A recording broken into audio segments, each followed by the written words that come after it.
Hello, everybody. My name is Benjamin Wilson. I served with 2nd Platoon, 2nd Squad, Delta Company, 2nd Battalion of the 502nd Infantry Regiment, and 2nd Brigade Combat Team of the 101st Airborne Division. I deployed with them to Afghanistan on Operation Enduring Freedom 10 through 11, which our deployment lasted from about our actual deployment date being June 7th, but our orders date being June 6th. We were held over until about May 31st, 2011. So during that entire year, we started up here on the FOB, which at the time was FOB Housing Madad. As you can see here, the FOB has been mostly taken down from the time we were actually there and different things like that. Next to it, you'll see the bazaar and everything like that, this area here. So our ECP was about right in here in this area, so at the beginning of the deployment. But I wanted to talk today specifically about an incident that happened on or about March 3rd, 2011, involving 2nd Platoon, 2nd Squad, and 1st Squad, in a firefight that we found ourselves in there. So just kind of laying it out a little bit. The Taliban, after we had pushed off the FOB into our area of operations, so Delta Company 2502's main area of operations were within this area here, right? So the roads typically marked were pretty good markers for all the area of operations. We did share the whole area as a whole with Bravo, Alpha, and Charlie Company, with Bravo being to the southeast, Charlie Company being to the northwest, Alpha Company to the southwest, and us then to the northeast. So the incident in question that we're talking about started on or about March 3rd, 2011 from, at the time, was Comp 0 for Kel, or a strong point dog. So Comp 0 for Kel would be the actual combat outpost that we would build later. So with HESCO barriers, truck ramps, everything else, HLZ in-house. So it was a lot bigger, obviously, than the compound that we were living in here. The compound has been since bulldozed. So as you can see, there's no compound here anymore, but there was a compound here. Where the COP used to be, which was 262 Alpha and the 265 Alpha building set, respectively. So in this area here. This area, at that time, when we were living here, was an open field. As the COP began to go up, the Taliban typically were firing at us a lot more, trying to shoot at the CB, shooting at the COP, or the strong point, and different things like that. So the morning of March 3rd, we moved into OP1. With 2 guards up here and our squad leader, and we also had a uniformed civilian with us, which we later found out was probably Delta Force or something to that effect. He was a master sergeant. The most we got out of him was he was a retired master sergeant that served in JSOC. So you do the math from there. It's either Delta Force or Green Beret or something like that. So we sat up here early in the morning because they were shooting from the south area here, so the 096, 097 Alpha building set, onto the co-op area and the CBs there. So when we set up, we were hoping that they would shoot at us. But that particular day, they fired from a different building set, which was over here, 058 Alpha, 062, 067 Alpha building series building set, and they fired on the comp, and then from a completely different direction. As you can see from our position of the OP, there's tree lines, there's grape rows, everything like that. We could not effectively fire upon the enemy from our position here at OP1. So we got up and moved to what would be a support by fire position, where we were joined by our 1st Squad at OP2. Roughly about, I would say, right around noon to 1 o'clock in the afternoon, so 1200, 1300. They joined us there. And we sat there for a while hoping they'd shoot at us again. They did not shoot at us at that time. During that time, we noticed at the end of the field, there's a low wall here, which you can't see very well. The wall's maybe 2 feet, 2 to 3 feet, I would say, probably roughly about the height of my hip in height. Tall enough that, or short enough, you could put your weapon on it and fire from the kneeling position rather easily. But tall enough that it didn't provide a whole lot of cover, if you will, but it was good enough if we were getting fired from the south, fired at from the south. We were unsure of the enemy position at that point. So later in the afternoon, we noticed the poppies there and decided that we would go down there and burn this pile of poppies. Poppies being poppy seeds being one of the key ingredients in opium, and heroin, and different things like that. So what we then did is decided to deny the enemy resources to gain, I guess you could say, to gain more, have more financial gain, some more income. So we pushed down out of OP2 here, roughly about 300 meters in total, 250 to 300 meters in total. And as we began to come to the wall here, myself, Specialist Nunn, and the other members of our squad, we took direct fire.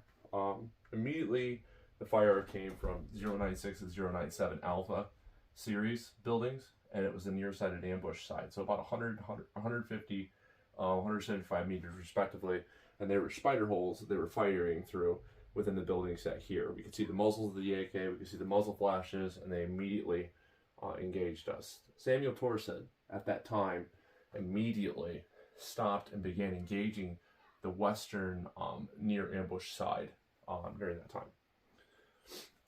He was firing with his 249 automatic weapon, and that allowed us as a platoon to move closer and get along this wall here. As we began to get along the wall, the other two ambush sites began to open up. I should mention that earlier in the fight, before the fight started, that Master Sergeant that was with us had noticed a lookout in the vicinity of the 062, 067 Alpha building set here, and he wanted to shoot at him. Our ROEs did not allow us to shoot at him unless we actually saw a weapon. We did not observe a weapon. We were not cleared to fire. That lookout undoubtedly was the lookout for the rest of this ambush, the 0696, 097 Alpha, letting us know if they were coming. As you can see, there's a lot of trees and everything like that, so visibility at a longer range is limited, meaning they wouldn't be able to see us immediately, but the lookout would be able to spot us. Different things like that. So anyways, as we pushed down along the wall, I myself began to engage the 098 Alpha building, and toward this area here in this junction, in this roadway. As you can see, there's kind of a roadway here. Officially, there's a road there, but there's like trails and different things like that. So this junction here, this intersection, I began to fire on this whole area here. Simultaneously, Specialist Meadows was firing with his M4 and grenades, and his undermounted M203 grenade launcher on the 0296, 097 Alpha building set. Simultaneously, Specialist Nunn was firing on the 062, 067 Alpha series building set with his M4 and his M203 under-mounted grenade launcher. Some point during the fight, this all lasted minutes, but some point during the fight, Specialist Meadows moved back out to Torset to retrieve the light anti-tank weapon and moved then back to the wall to deploy and fire it on the near-sided ambush site. During that time, he called back last area clear, but because of the confusion, it was not heard by all members of the squad, and Specialist Nunn ended up catching the backblast from that launch and being knocked down. At that time, we thought he was hit. We didn't know for sure. Hugo Aranda then moved immediately to Specialist Nunn, got him up, made sure he was okay, and different things like that, and joined him on that side. When that happened, when he went down, I immediately shifted my fire to more of the region here, to the south of the 062, 067 building, series buildings, because I was not quite sure exactly where we were getting shot at. As we were getting shot at, there were people moving all over the place here, which is why I believe Nunn's immediate reaction was then to fire from the 062, 067 Alpha building series. There were individuals firing from within this compound here, 096, 097, and within this building here, the 098 building. So, effectively, as a squad, we were in a triangle-shaped ambush. Now, this was not something we were used to, it's not something we were expecting, because typically the enemy would fire at us from here, when we would be out here in this open field. In fact, the very first engagement of the new fighting season, we were all strung out along these grape rows here. These weren't here at that time. These are new since 2011. We were all strung out along this area here, and we took fire immediately from 07, the 7 Alpha series building set there. So we were used to getting shot at from there, but not all the way over here, as you can see. As the firefight went along, a hasty retreat was quickly organized, and we began to move out of the kill zone and the ambush site here, where our second squad in its entirety, along with our platoon leader and Specialist Franson, our platoon RTO. At that time, first squad began to, from their support by fire position, began to fire on the 096 and 097 Alpha building set, and began to cover us and protect us as we began to move back. The first group was Specialist Meadows, Specialist Hampton was also fell back along with the platoon leader and the RTO, leaving Hampton did not go. Correction. Doc Hugo Aranda went with us in the last group. The last 5 people at the ambush site was myself, Specialist Wilson, Sergeant Bourbon, Specialist Jamie Nunn, and Specialist Meadows, and Specialist Hampton. So we stayed here until everybody else began to move up, and then we began to move up as first squad continued to fire on the positions. About the time that we reached the support by fire position, an Apache helicopter had been orbiting and had fired earlier in the engagement on the 096-097 Alpha building set. And as we began to move over, the helicopter began to orbit very close to our location in more of a arc like this, right? As we went over the last of us came over the wall, that Apache helicopter opened up on the 096-097 Alpha building set. During the engagement, the enemy had decided not to fire anymore from the 062 Alpha, 067 Alpha, and the 09 Alpha building sets, and the only enemy that were continuing to engage were from the 096-097 series building set here. As the engagement came to a close, we all took a second to kind of catch our breaths, make sure everybody was okay, do assessments, so medical assessments on Jamie Nunn, and then we exfilled back, straight back across the field, came up to this tree line here, and back into Co-op Zerifko. That, for the most part, had the walls already up and was a safe place that we could all go to. However, we were not yet moved fully into Zerifko, so then we took another breather here and then moved back to Strong Point Dog at the end of the day.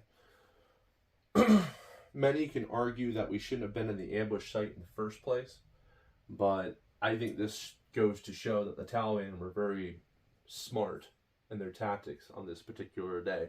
They waited until the entire platoon was out into the, or the entire squad was out in the open here before they fired, and then they fired from multiple directions, creating confusion, chaos, and creating a great potential for a possibility of killing myself or other members of the second squad.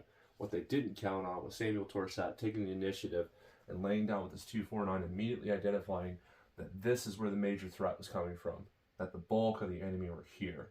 Probably between 7 and 12 enemy combatants were in this position. At most, I would say 2 or 3 were here, and 2 or 3 were over here. So the bulk of the enemy force was right here. So total engagement was roughly between 15 and 20 enemy combatants that were shooting at us at that time. Because of his immediate reaction, he was able to suppress this the building set here very quickly and rapidly, which denied the enemy the ability to lay down effective fire on the ambush site. Because of his actions, those of Specialist Meadows, those of Sergeant Bourbon, those of Specialist Nunn, the entire firefight, we gained the initiative from the very first shots fired. And because of their actions, because of their leadership, because of their ability to quickly employ every resource at their disposal, we were able to gain a positive result. And nobody was injured, or nobody was killed or seriously injured as a result of this engagement. In fact, the only injury we had was the blast shot, back blast shot trauma to Specialist Nunn, who went down over by the pile of poppies here. on this marker. But the bulk of us were right here on this marker with Torset here. We're kind of strung out the wall a little bit. Specialist Meadows was right up against the wall. Here, I'll pull it up. Specialist Meadows was right up against the wall and firing. Right next to him was Specialist Hampton. There was a ditch, a low ditch out here in the open that our platoon leader was in with Specialist Franson as they began to try to move back, also move to the wall and to cover and different things like that. So there's a lot of confusion going on right at the beginning of the fight, but we were able to quickly remedy the situation, quickly get our bearings, and the chaos was able to be stemmed because of the leadership and the quick thinking of everybody within the field. Long story short, because of my position and everything like that, I directly owe my life to Specialist Jamie Nunn, who was here by the pile of poppies, firing on the eastern engagement site. Because of his ability to quickly suppress that position and envelop it with grenades and M4, 5.56 rifle fire, I was able to then do my part and engage the southern position in that junction that we spoke of. So the 098 Alpha and the junction here, the intersection. And because of that, Specialist Meadows was then able to engage the 096, 097 Alpha building set with Specialist Hampton. And because of that, Samuel Torset was able to slow his rate of fire to a rate that would help him to conserve ammo while simultaneously continuing to pour on suppressive fire. And because of that, Captain Payne and Specialist Franson were able to move down to the wall, join us at the wall, be able to gain their own bearings. And because of that, they were able to then call in for air support, which got us a rapid response from 2 AH-64 Apache helicopters. So when those Apache helicopters at range fired on the 096, 097 Alpha building set, what we consider a maximum safe range, this being 170, 150 meters, it is not close, but for a bomb that's pretty close, it's dangerous close. But for a 30mm chain gun, I wouldn't consider that personally dangerous close, but it was pretty close. You got to think of the spread of the weapon system at ranges. So everybody thinks of the spread at 5 feet at 100, or about 5-10 feet at 100 meters. Now add 600 to that and times that by whatever. And that spread goes from 5 to 10 feet to 30 to 40, 50 to 60, and different things like that, which would potentially put us in the affected area of the fire, different things like that.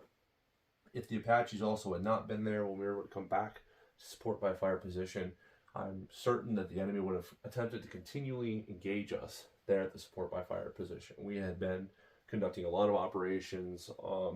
There was an IED cache that was found in the 07 Alpha, 075 Alpha building set there.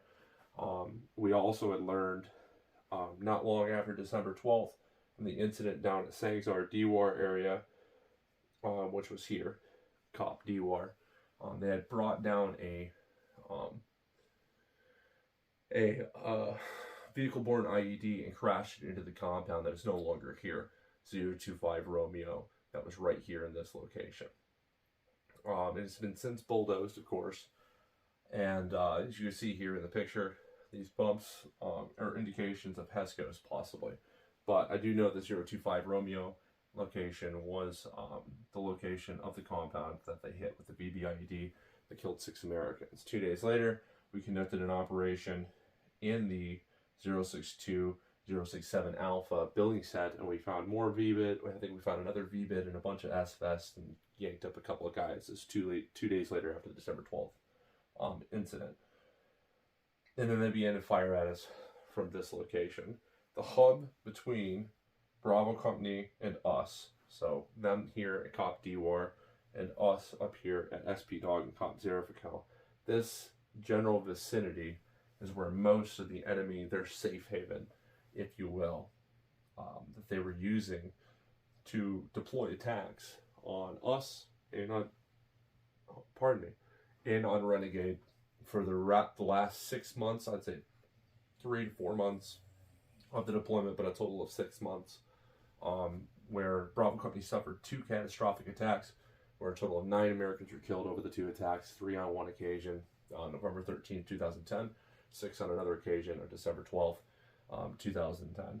So it became very important for us to gain the initiative here and deny the enemy the ability and the freedom of movement because of its location. Cop Zarifical, there you go, Cop Zarifical, they had many routes to get up onto Highway 1 and possibly threaten Fob Hawzi Madad, or even threaten vehicle operations or vehicle movements along Highway 1 here in Afghanistan. Up here is where the Battle of the Spinpur happened, the Alamo, where we saw a major engagement during Operation Dragon Strike during our push. And then, of course, this whole area is mainly enveloped with grape rows, small compounds, buildings, tree lines, ditches, roads. So you got to think of in rural to urban warfare kind of environment, but not as urban as it is rural. So there's a lot of wide open spaces, such as the field down here. It is mostly open and flat till about right here. So there was a lot of open space out here for us to be able to see. But there's also a lot of buildings, tree lines, ditches, and everything moving up in this direction. In fact, we got fired at from another time at this location as well. But I talked about this story because it is probably one of the biggest struggles that I had in Afghanistan. It was the very first time. It was probably the only time where it was so real that I was pretty sure that we weren't going to make it out. But because of certain individuals like Torset, Nunn, Meadows, and Sergeant Bourbon, and Captain Payne, we were able to get out of that field and have a very positive result. But also not to discredit the individuals at OP2 and the support by fire from First Squad, and our own platoon sergeant was with them because of their actions that day, and their quick thinking and their ability to move weapon systems and resources around to engage these positions. It also brought about a positive result for us as well. Sergeant Paskey is somebody who I very highly respect now. He's now Sergeant Major Paskey, and because of his quick thinking as well, we were able to get out of that field. So, thank you very much. I will probably do more of these videos like this where we explain certain situations that we dealt with in Afghanistan, so almost like an AAR, and talking about how different actions changed the result for us. So the result that would have happened had nobody fired would have more than likely been either the death of one of us, or the entire squad being killed or incapacitated and took out of the fight. So a decimated squad. So, but because of the actions of a few, not only did nobody die, nobody get seriously injured, but we all made it out of that field and were able to stay in the fight. And 7 days later, at another location, we were in another major engagement, and we were actually able to capture live individuals off that objective. So anyways, so until next time, thank you.